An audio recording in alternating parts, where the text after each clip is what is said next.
All right. This is Baron Smelly Bones Scented Dice. This one is Cemetery Soil. Because out of the ones that my local store had, this was my favorite. The dice themselves, you can see, are really pretty. And you can see them from the front. There we go. Fun little art for you. It cost me $24.99 in my local store. Again, I'll try to link below. I don't know if they sell them individually yet, because as far as I could glean, it was from a single guy in Texas that's making these so far. So that's... Come on.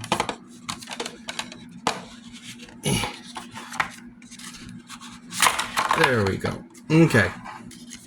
So the thing is, they have to stay... Well, not have... When you're not using them, it's best to keep them in this, because that's one of the reasons they keep their smell. Basically, the foam is infused, and the dice are made of a certain plastic that helps absorb it. And so the two together, like, you can take them out and stuff, but they'll slowly lose their scent over time. So it's best just kind of, you know, when not in use, leave them in the foam. They're nice sized dice. They're really pretty. And even with me and my horribly stunted sense of smell, the reason why I chose these ones... Oh, they're sparkly too. I'm not... Yeah, you can kind of get the sparkle effect.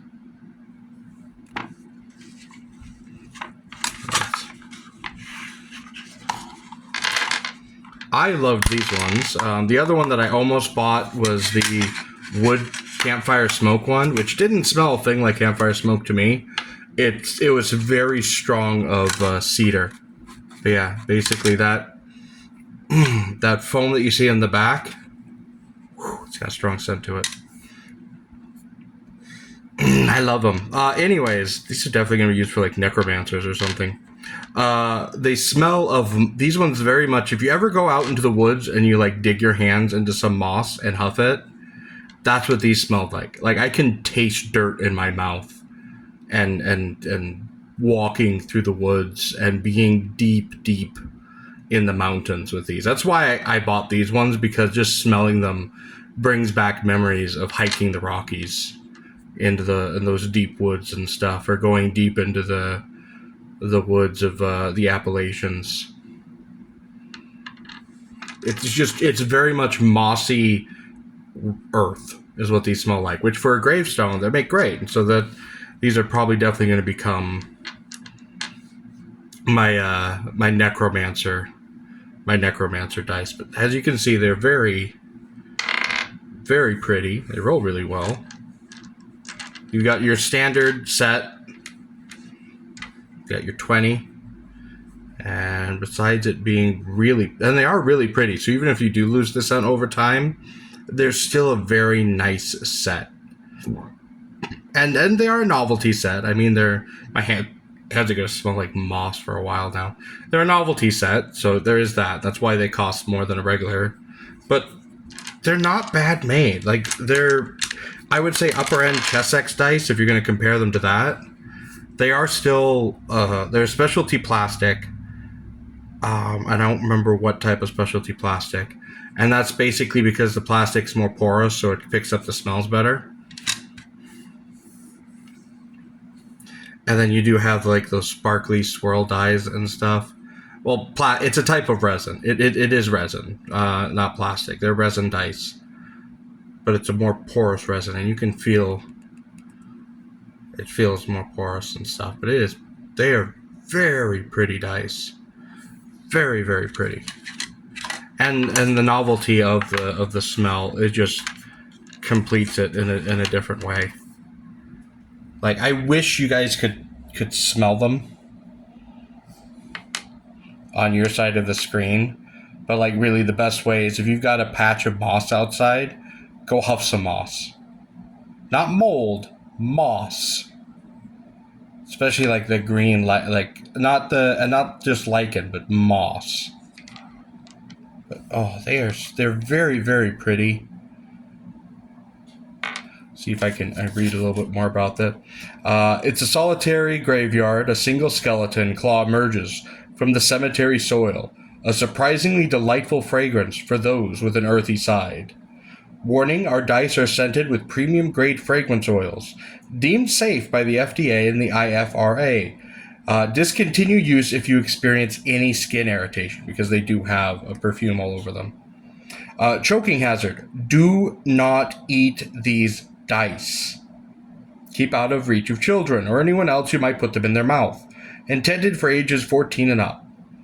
Do not store above 85.f degrees Fahrenheit, as this may damage your dice. But that may damage any dice, not just these ones, because dice will start to, a lot of resins will start to deform at that temperature. Anything else to read off of this? Store in foam container when not in use. Yep, and then here's just the box by itself. This I probably won't keep. As much fun as some of the art kind of is, I'm already too much of a pack rat. And so this one, instead of just throwing it in the chest box where I'm done, like I've done with a lot of them, it's actually...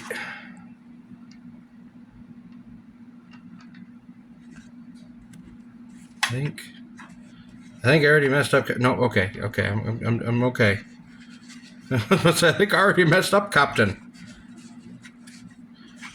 Captain, I'd be a wee bit dumb. There we go. They're all back in.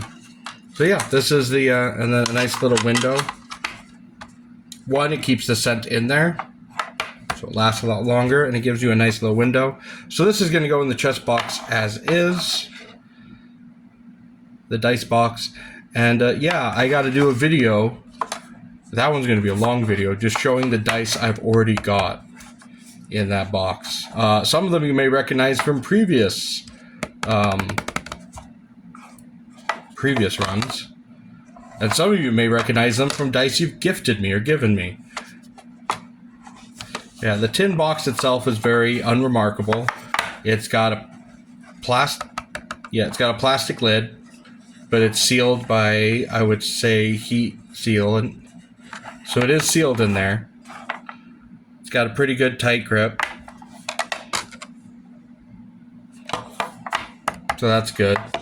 And yeah, that's how you store it when it's done in there. And I've got some nice spooky necromancer dice.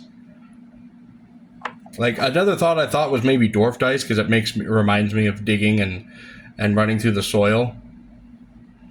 I don't know. We'll see. I'm just trying to get this thing to 10 minutes long at this point. So I'm just kind of babbling. Thank you. You've basically got the dice review at this point. You don't have to listen to the rest of it. If you do make it all the way to the end, thank you very much. Hitchcock Handyman is always happy to have your business, and I do hope that you like these little dice reviews. I'm going to keep trying to buy dice as long as you guys keep watching it and thumbing it up. I'm also thinking about adding some other TTRPG stuff. If you... Oh, this is a wrist foam for... because this is my work desk. But if you guys have other stuff you want us to... other TTRPG books or stuff you want us to review, go ahead and throw them down below. If I can afford them, I will. If you want us to review your TTRPG, go ahead and send a message to joeofthemasks.gmail.com or the Hitchcock or just post in the Hitchcock Handyman down below in the comment section. Either or, you will get to me. That's joeofthemaskс@gmail.com or the Hitchcock Handyman link down below. And that will... I don't know how quickly the email will respond to you, because I get tons of different emails about different different books to read and different whatever, and also tons of copyright stuff. So like I've got it marked that whenever a book comes off copyright, it it pings me. I also got tons of dice stuff that are being sent to me. So if you do send it that way, it will be a while till I get to it. Anyways, thank you ever so much. Really appreciate you guys. Have a blessed and wonderful day. This has been Little Joe out.